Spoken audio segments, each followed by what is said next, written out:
queridos e queridas, beleza? Só uma coisinha rápida. No vídeo anterior eu não tinha tanta certeza, né, do limite ao infinito negativo disso daqui e realmente é o positivo, tá? O meu raciocínio estava certo. Eu só queria ressaltar isso, beleza?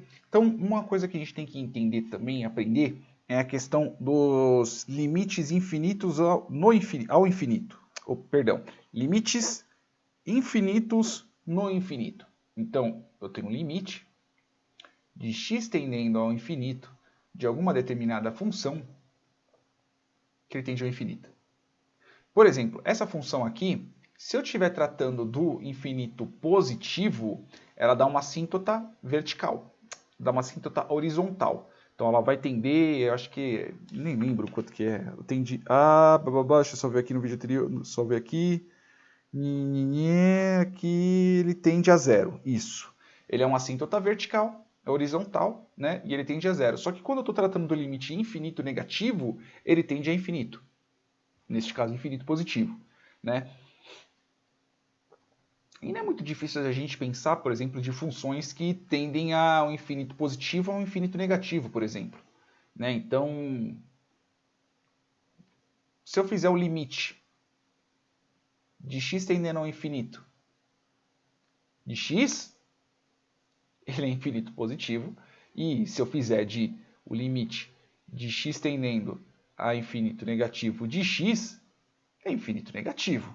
Isso é o mais óbvio, ululante que nós temos aqui. Só que vamos colocar um outro exemplo mais simples. Tão simples quanto. Né? Então, eu vou falar, por exemplo, limite de x tendendo ao infinito, né, de x ao quadrado, por exemplo. É um infinito positivo. E se eu fizer o limite de x tendendo ao infinito negativo, tá bom? De x ao quadrado. Qual o infinito que é? Infinito positivo. Porque, afinal de contas, qualquer valor negativo que eu colocar aqui, ele vai ser elevado ao quadrado. E qualquer valor que eu elevar a um número par, sempre vai ser um número positivo. Beleza? Simples assim. Agora vamos para um outro exemplo. Vamos falar aqui, por exemplo, o limite, onde o x tende ao infinito positivo de x ao cubo. Infinito positivo. E o limite de x tendendo ao infinito negativo de x ao cubo, não ao quadrado, é igual a infinito negativo. O gráfico de uma função cúbica é isso aqui, ó. Deixa eu fazer um vermelhinho. Isso aqui, ó. Se eu fizer... Na verdade, isso é um gráfico de uma função, né? Não tão torto assim, né? Seria mais ou menos assim. Isso daqui, na verdade, é uma função de qualquer função ao qual o meu x ou o meu valor seja elevado a um valor ímpar, tá bom? Maior que 1. Não nos esqueçamos disso, porque se eu simplesmente elevar a 1, ela vai ser uma função linear, né? Então vai ser infinito, para cima ou para baixo, assim como ali em cima, tá bom? Vamos para uma outra, por exemplo, o limite de x tendendo ao infinito de e elevado a x, né, do número e elevado a x. Qual que é? Nós estamos tratando de um número infinito, porque vai ser um número bem grande quando nós estamos tratando do e elevado a o x. Se fizer o e elevado ao negativo, né, ele vai tender a zero. Tá bom? Então, não se esqueçam disso. Outra coisa também que é bem interessante, por exemplo, se eu fizer aqui o limite de x tendendo ao infinito, né, de x ao quadrado menos x, por exemplo. Como é que fica? Eu poderia usar a propriedade do limite e fazer isso. Limite de x tendendo ao infinito, de x, neste caso, elevado ao quadrado, né, menos limite de x tendendo ao infinito de x. Eu posso fazer isso?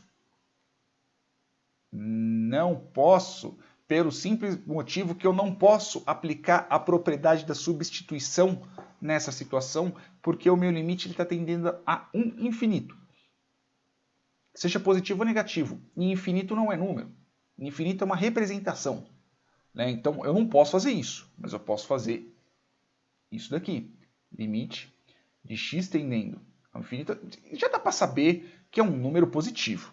Né? Já dá para saber que no infinito positivo, isso daqui vai ser um número infinito positivo, né? Porque afinal de contas x ao quadrado é maior que x, beleza? Mesmo ele se tornando negativo. E indo para o infinito negativo, este daqui vai ser um número positivo e este também vai ser um número positivo, porque afinal de contas eu vou estar multiplicando por um número negativo.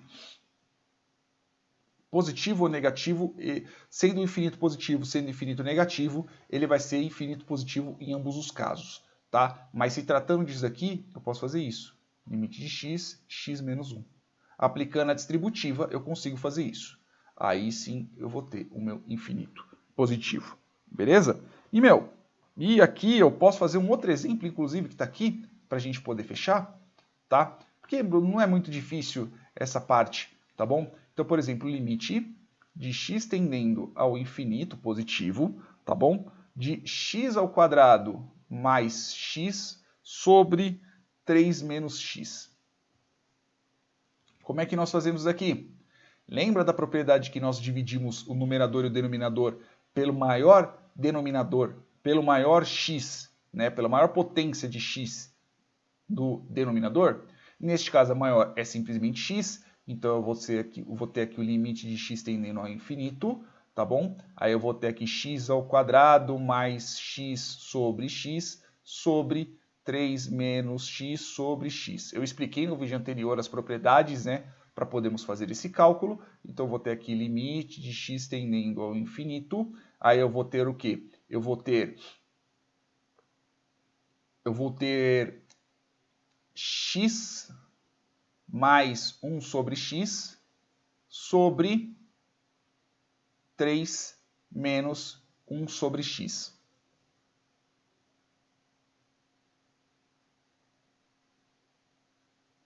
Espera aí, eu acho que eu fiz errado.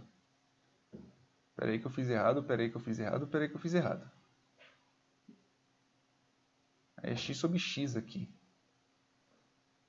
Espera aí que eu fiz errado. Eu acho que eu estou errando em um cálculo. Ah, lógico que eu estou errando no cálculo. Eu olhei e falei assim, não tá batendo o que eu estou fazendo, né? Não, pô. Aqui é o seguinte. Eu tenho aqui x ao quadrado, não tenho? Aí eu vou ter realmente x mais 1, porque afinal de contas, para poder ter isso daqui, eu tenho que ter aqui x mais 1. Eu olhei e falei assim, velho, eu tô viajando completamente. Né? Que é para poder ter um x, aí sim, que é para poder continuar na distributiva, eu teria que manter desse jeito. Por que vocês estão pensando nisso? Por exemplo, para manter esse x mais 1, né? Se eu dividir x ao quadrado mais x sobre x, é a mesma coisa que eu ter x mais 1. Porque eu teria, por exemplo, aqui x mais x sobre x, por exemplo. Aí eu teria o quê? Eu teria x ao quadrado mais x sobre x. Exatamente a mesma coisa. Tá? Então eu tenho aqui x mais 1, ok? E aqui embaixo eu vou ter o quê? 3x, 3 sobre x menos 1. Porque aí sim ficaria certo. Porque se eu fizer só x sobre x, aí não vai dar certo, pô. Se eu fizer x sobre x, não dá. Mas desse jeito aqui, o número bate. Aí o que acontece?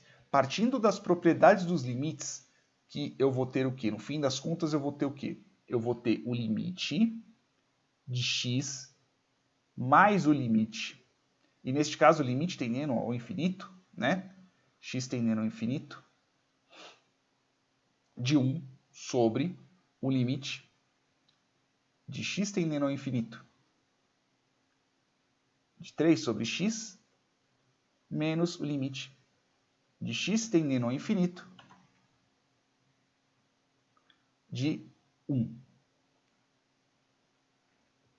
Então, o que sobra? Então, vai sobrar o quê?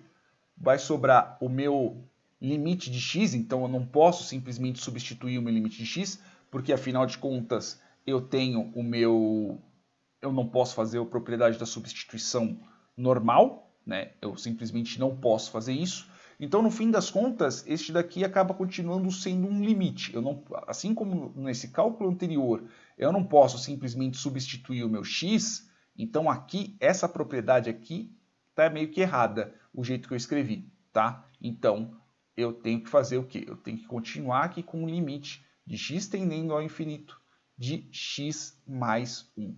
Beleza? Eu não posso substituir desse jeito que eu fiz aqui. Aqui embaixo está certo. Quando eu tenho x tendendo ao infinito, o que acontece? Ele é zero. Menos 1. Beleza? Porque afinal de contas, limite de constante é a constante. Partindo disso daqui, partindo que eu tenho um número positivo, o meu x está tendendo a um número positivo, eu vou ter um limite positivo, só que meu denominador ele é negativo, menos 1. Então, no fim das contas, eu vou ter um limite negativo. Tá bom? Espero que vocês tenham entendido o raciocínio, espero que vocês tenham gostado. É isso aí, beijos no bumbumzinho de vocês e até mais.